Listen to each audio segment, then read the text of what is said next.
Civilian اور جوہری تنصیبات کی تباہی پر ایران نے امریکہ سے ہرجانہ مانگ لیا۔ ایران نے مطالبہ کیا ہے کہ امریکہ فردو، نیتنز اور اصفہان میں جوہری تنصیبات کو نقصان کی تلافی کرے۔ حملوں کے بدلے امریکہ کو لاکھوں ڈالر ادا کرنا ہوں گے۔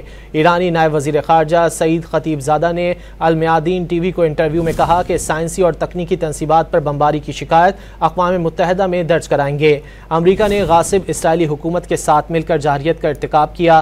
مزید کہا کہ ایران کی عظیم تہذیب کو ختم نہیں کیا جا سکتا۔ اسلامی جمہوریہ ایران کی مزاحمت سے اسرائیل کو بڑا دھچکا لگا۔ طاقتور ملک ایران اسرائیلی جارحیت کے سامنے ثابت قدم رہا۔ مزید کہا کہ اسرائیلی آبادکار نیتن یاہو کی غلطیوں کا شکار ہوئے۔